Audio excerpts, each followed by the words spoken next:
Oshé Ava n'étant pas encore là, la sentinelle, et donc Am viendra après, Marina Boesso. Donc nous allons entamer avec Abattant rompu avec le pasteur Jean Ruffin Ondongo de l'Assemblée Jésus-Christ est vivant, une assemblée située à Potopoto. Bonjour pasteur. Bonjour bien-aimé Jazz. Une assemblée où aussi nous avons eu déjà à enregistrer en pleine prédication le ministre Léon Juste Ibombo, donc le pasteur Léon Juste Ibombo. Évangéliste.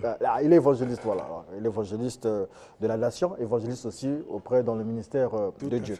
Alors, moi je répondis, je suivais là Lungunza qui parlait de la laïcité, mais il a évoqué la fête de Noël. C'est en réalité la thématique de ce jour parce que vous parlez de la naissance de Jésus-Christ, sinon les mystères cachés de la naissance de Jésus-Christ. Nous savons tous que Jésus-Christ ou Jésus est né le 25 décembre. Vous pouvez même lui donner le 23, c'est pas un problème. Donc 23 décembre, c'est moi. 23 décembre, c'est moi.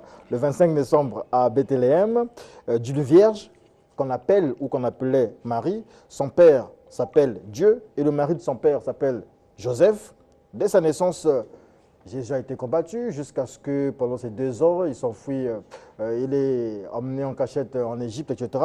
Mais quel est l'autre mystère que vous voulez nous faire découvrir, vous voulez dévoiler? Parce qu'on sait tout aujourd'hui. On sait qu'il a 2 papas, non, on sait pas Joseph, tout. Dieu et tout ça, voilà.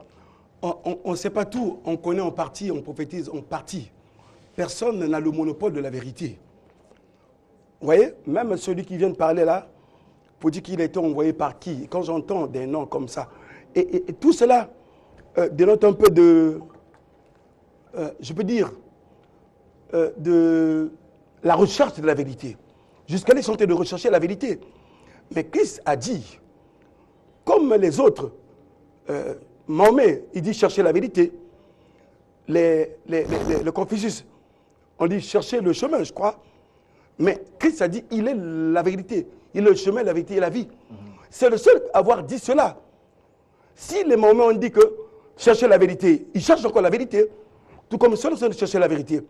Mais nous savons que la vérité est en Jésus-Christ. Alors, donc, sur le mystère, l'apôtre Paul nous parle. Je vais prendre un passage avant de... C'est très important pour que je vous le dise. Allez-y.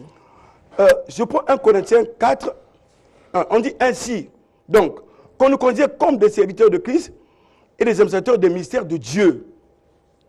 Du reste, ce qu'on demande des administrateurs, c'est qu'ils soient trouvés fidèles.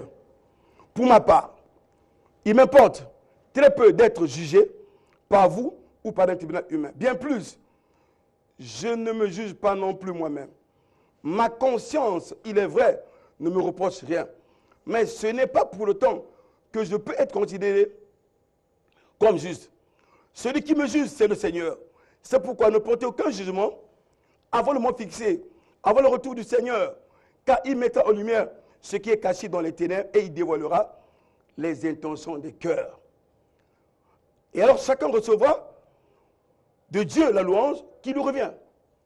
Ici, je viens, c'est pour dire, je viens apporter quelque chose que vous n'avez peut-être pas entendu. Je parle à l'humanité. Des choses, ça va vous étonner. Je comprends. Les habitudes ont la peau très dure. Je viens ici, pas pour m'amuser, pour dire des choses sérieuses. Le Seigneur me dit, parle-en. Dis la vérité, tu diras que la vérité.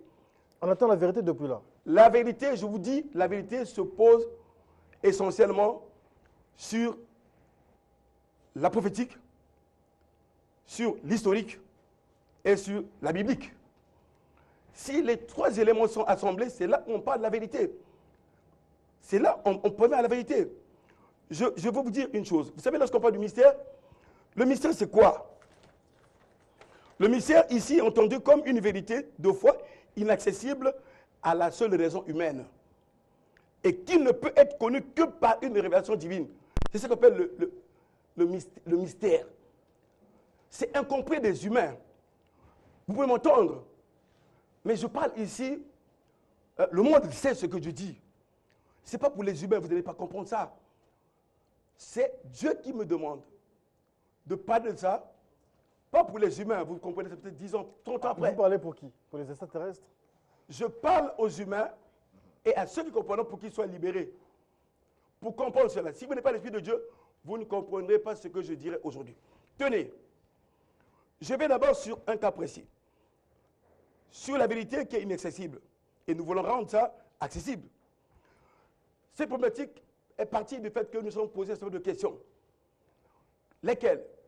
Quels sont deux événements majeurs qui ont eu lieu le même jour et qui ont bouleversé la fin du monde? J'ai posé cette question par la voie des WhatsApp, enfin, par les réseaux sociaux. Les réseaux sociaux. Oui. Et la réponse que j'ai obtenue, la naissance, non, la mort de Jésus. Mais l'autre événement, ils n'ont pas pu me dire. À part deux personnes qui ont répondu juste. Alors moi, je me posais la question, est-ce que peut-on naître, peut-on mourir sans naître? Si la mort fut un événement de portée mondiale, bouleversant du monde, la naissance n'en est pas moins. C'est pour ça que les deux événements, la mort et la naissance de Christ, ont eu lieu le 6e jour. Le 6e jour. Non, on ne comprend pas ça. Allez directement. Le 6e jour, c'était quand? Le 6e jour. Le 2 janvier, le 6 janvier, le 25 décembre. Voilà. Le 6e jour, quand vous rentrez dans le camp de Dieu, le camp de Dieu ne parle pas de lundi, de mardi, de mercredi, de jeudi. Nous savons dans la semaine, le camp de Dieu compte 7 jours. Et dans les 7 jours, vous avez les années. Vous voyez, le camp de Dieu, c'est part de quoi? Le premier jour, il a créé quoi? La lumière. Le deuxième, il a créé le ciel. Le troisième jour, il a créé la terre et la végétation. Le quatrième jour, il a créé les luminaires et les astres. Et c'est ça qui détermine les mois et les années. Le cinquième jour, il crée quoi? L'espèce animale, halieutique et tout cela. Le 6e jour, c'est le jour de la création de la race humaine. Et le 7e jour, il s'est reposé. C'est le sabbat. Donc la semaine est calée. Vous comprenez bien? Donc en 7 jours, c'est là la création, la date, le calendrier de Dieu. Donc Jésus est né le 6e jour. Le 6e jour, naturellement. Il est né le 6e jour, comme il est mort le 6e jour. Parce que les mamans battantes me demandent le 6e jour là, c'est quand? Elles ont déjà préparé l'argent pour les jouets des enfants pour fêter le 25 décembre. Voilà. Le 6e jour, lorsque nous sommes le sabbat, le 6e jour, c'est le vendredi. Vendredi, le mois. Le vendredi, 6e jour, c'est le vendredi. Oui, le mois. Le mois, c'est un mystère. J'ai dit c'est un mystère. Vous êtes venu pour dévoiler le mystère aujourd'hui. Mais je vais vous dévoiler.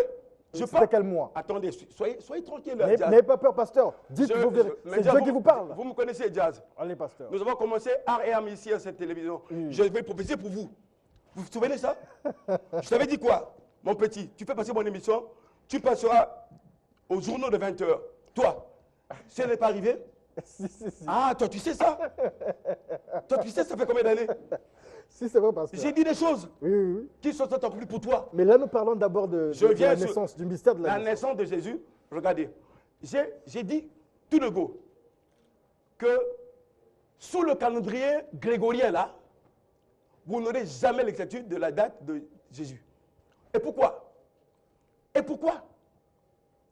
Ce calendrier là, il a été conçu, tripoté depuis des siècles, depuis Jules César. Ce calendrier-là, des Romains. Vous comprenez ça? Et ce calendrier a suivi plusieurs modifications. Vous savez qu'il y a même des calendriers, à l'époque, qui ont connu des durées de 400 et quelques jours, influencés par des jésuites. Tout ça, c'est vrai, mais vous proposez quel calendrier? J'arrive. On ne peut pas partir du faux.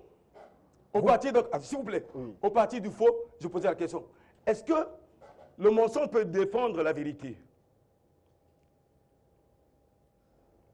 On ne sait pas ça. Je pose ici à ceux qui sont là. Est-ce que le mensonge peut défendre la vérité? Ça, je n'en sais rien. Non, vous savez. Vous savez que le mensonge défendra le mensonge et que la vérité défendra la vérité. Jamais on peut partir du faux pour arriver au vrai. Nous ne sommes pas dans les sciences des hommes qui prennent les hypothèses fausses pour arriver au vrai. Nous sommes dans la spiritualité. Si vous partez du faux, vous aurez des faux résultats.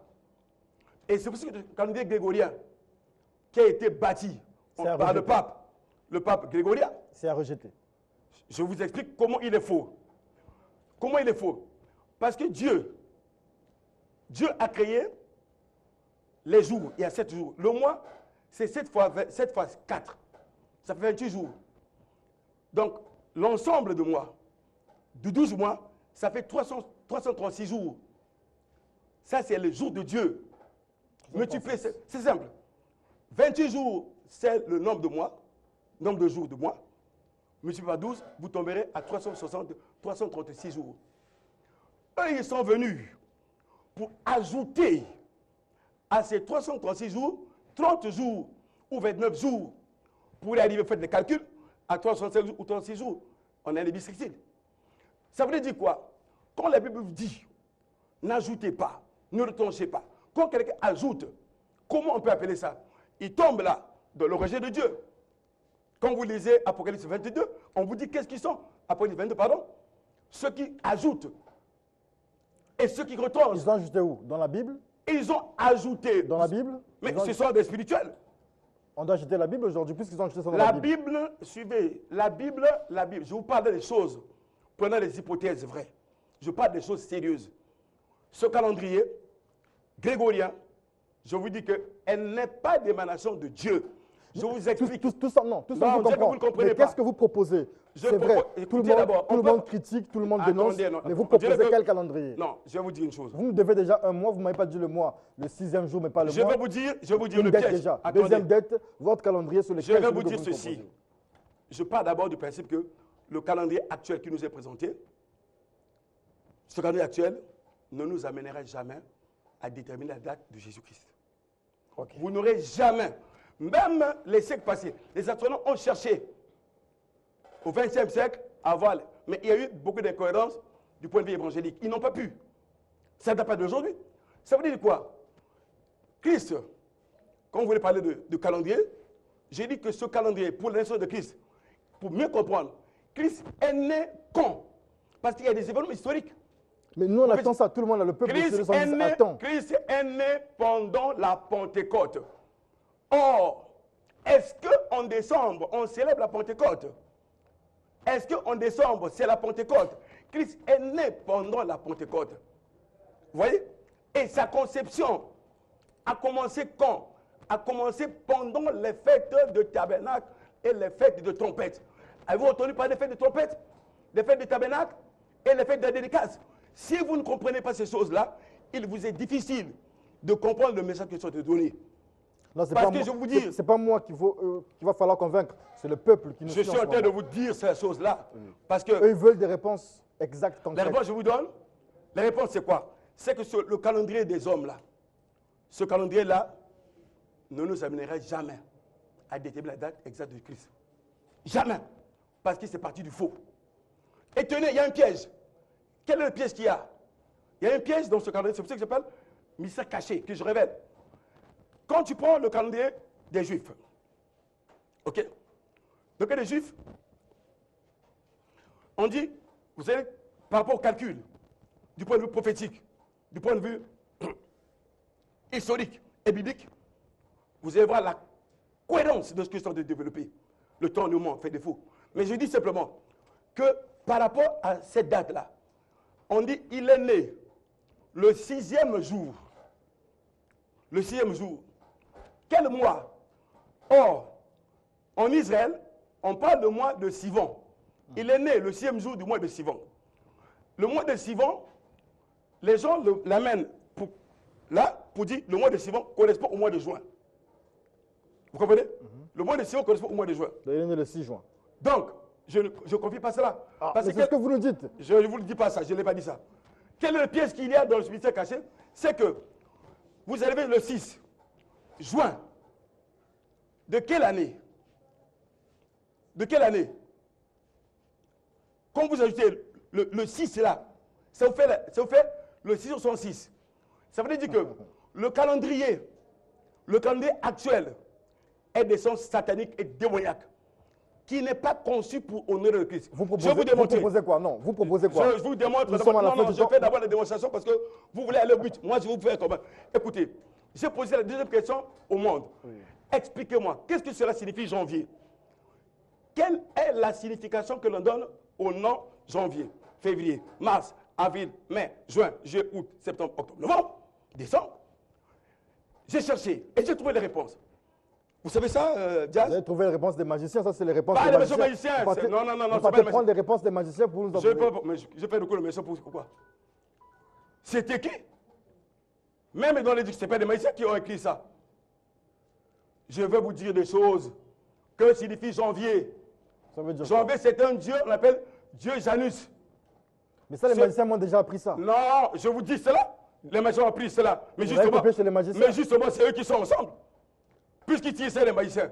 Pourquoi alors, ceux des églises, là, je ne donne pas les noms pour éviter les polémiques. Non, vous avez peur. Je n'ai pas peur. Je vais vous dire, le mois de février, en latin, c'est purification. C'est le seul mois qui compte 28 jours, qui correspond au calendrier de Dieu, de 28 jours, le mois. Seul mois de février. On vient au mois de mars. Le mois de mars, on appelle ça, Mars c'est le dieu de la guerre. Vous-même regardez le Congo. Tous les événements que vous avez connus au Congo, c'est au mois de mars. C'est ce qu'on appelle le dieu de la guerre. C'est le calendrier qui a Il s'appelle Mars. Mais tu dis, avril, je vous explique, c'est une déesse. La déesse d'amour. Aphrodite, vous savez ça? On continue. Laisse-moi parler. Allez-y, allez-y. Laisse-moi parler. Avril, je vais en mai. Mai, c'est une déesse qui s'appelle Maya. Maya. Je continue en juin. Juin, c'est Dieu. Junon. Il s'appelle Junon. Le fils, je sais pas, de Jupiter. La mère de Mercure. Junon. On arrive en juillet. Juillet, on a donné juillet, Jules César. C'est Jules César. On arrive en août. On donne le nom d'Auguste. Qui est Auguste? C'est celui qui a tué les enfants, qui a tué les petits-enfants. Auguste, on lui a attribué, consacré tout un mois. Je continue. Quand on arrive au août, septembre, octobre, novembre, décembre, ils appellent ça septembre, 7e mois, octobre, 8e, novembre, 9, décembre, 10. Les 4 derniers mois, ce sont des mois qui sont laissés à toutes les divinités du monde. Toutes les divinités du monde pour agir dans ces 4 derniers mois. Vous allez voir dans vos pays, partout, entre septembre et décembre, vous allez voir les catastrophes. Vous allez voir comment les gens meurent. Parce que ces mois-là ont été dédiés à toutes les divinités sataniques. D'accord. Merci beaucoup. Je continue. Merci beaucoup. Je continue parce que... Non, le temps. Moi, je compte sur mon temps parce que je vais terminer. Je continue. Comment alors? Je pose la question.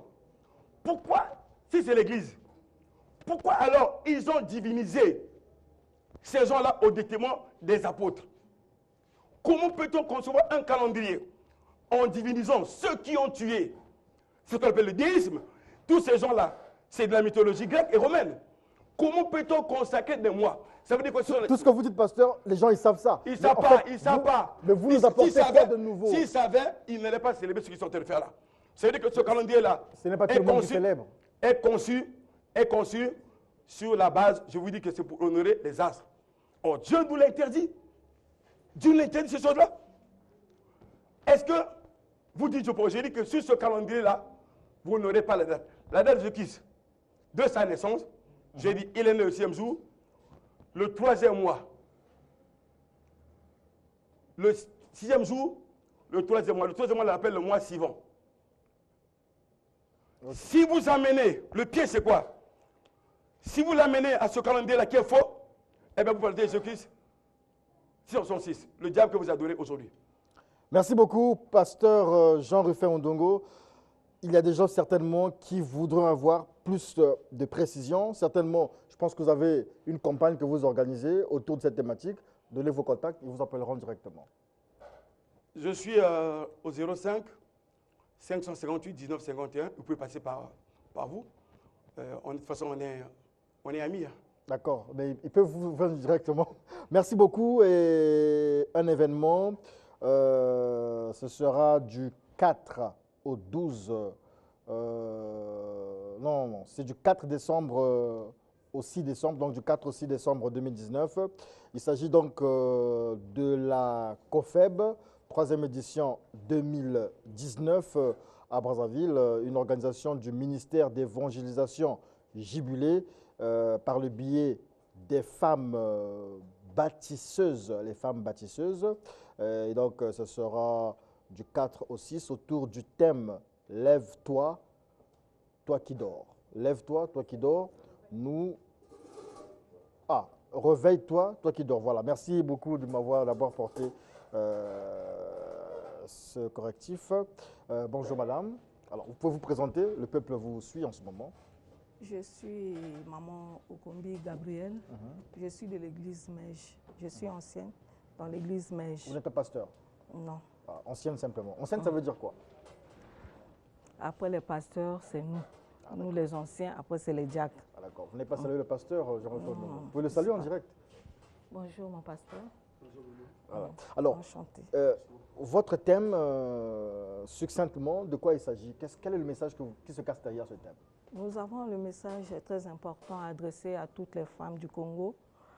Nous organisons une convention, une grande convention dénommée COFEB. COFEB, ça veut dire Convention des femmes bâtisseuses. Nous sommes de l'église Mèche. Nous organisons cette convention sous le thème « Femme, réveille-toi, toi qui dors ». Alors, c'est tiré dans le livre de Éphésiens, chapitre 4, chapitre 5 plutôt, au verset 14. Nous sommes COFEB.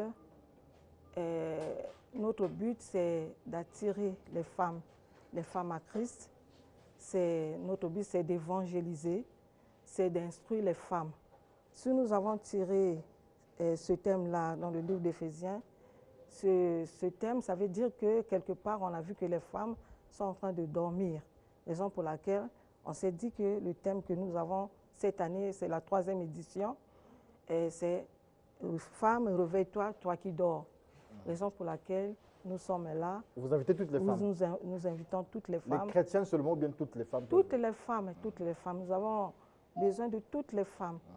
Alors, l'église Mège, le pasteur, c'est qui là-bas, le pasteur principal? Notre pasteur, c'est l'évêque Miyuna Léandre Miyuna. D'accord, merci. Mes salutations donc à l'évêque Léandre Miyuna que nous pleurons ici. Nous voulons le recevoir ici, on n'arrive pas à l'avoir. Mais du moins, nous avons les femmes de son église. On retient donc la date, c'est du 4 au 6 décembre. L'adresse de l'église des références? Nous sommes à l'OCH, derrière le phénotype. Derrière le phénotype, vers la morgue là-bas? Vers la morgue. Pas à côté de la morgue, mais vers la morgue? Non, vers la morgue, Okay, derrière le phénotype. Le 25 décembre, vous allez fêter Noël aussi? Non, non, on ne fête pas Noël. Donc, d'accord. On organise le 31 décembre une activité, la nuit du 31 décembre. C'est seulement ça, c'est seulement cette activité-là. Ouais. Merci beaucoup, madame. Le plaisir a été le nôtre ici de vous recevoir. Merci aussi au pasteur Jean Ruffin Ondongo. La campagne, c'est quand? Du 29 au 30 novembre. 29 au 30 novembre. À partir de 4h30, il y a tellement de demandes. Et nous, on fait ça à l'église.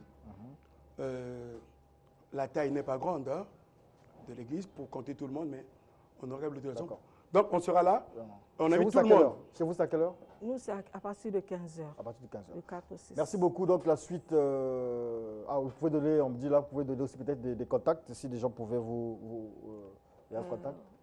Mon numéro de téléphone, 06 505 45 13. D'accord. 05 558 20 61. D'accord. Merci beaucoup. Est-ce que le peuple est là? Oui. Ah, vous sont faibles. Est-ce que le peuple est là? Oui. Est-ce que les femmes, les mamans battantes sont là? Oui. Ah, d'accord. Merci beaucoup. Applaudissez pour vous-même. Hein. Voilà, entretien avec Thomas Serge Kivoulé qui reçoit M. Saïd Ahmad et le maître Ramakinda.